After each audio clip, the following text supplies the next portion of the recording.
Today, Ohio did report another 6,500 cases, about 3,000 less than the three-week average. It remains much higher than Ohio's daily average from August. Let's go behind the numbers with First News anchor Stan Boney, who's in the newsroom. Well, in both Ohio and Pennsylvania, the trend of new cases over the past week was down. But Dave, as you pointed out, even though cases are trending down, the actual numbers themselves are still way above what we were seeing, say, earlier this summer. We were warned that there would be a spike when it got cold, and it most definitely has happened. Now, here's the trend in Ohio. The dates you see are for new cases ending on these dates, for the week ending on those dates.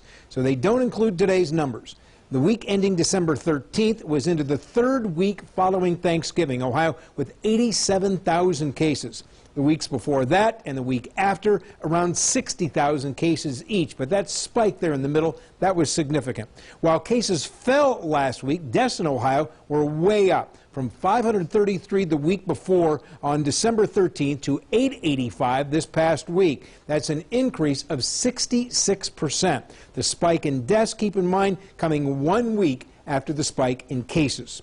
Hospitalizations in Ohio, these are the number of people in the hospital on that given day. So they can fluctuate day by day, but for the most part, there has not been a huge increase in Ohio. Look at the two columns on the right, 5,100 to 4,700, that's a drop of 8%. Even from late November to early December, the two columns on the left, the rise from 4,400 to 5,000, that is up 15%.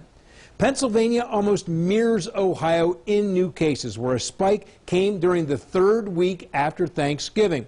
From last week to this week, the number of cases falling from 71,000 to 63,000. Now, to put that in perspective, in August, Pennsylvania was averaging around 7,000 new cases a week.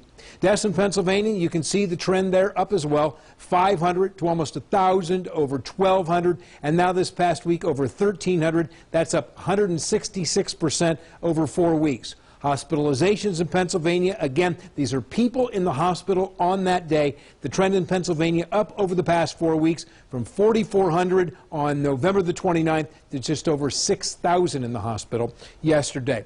Now, another number to track is the percent of people that are testing positive.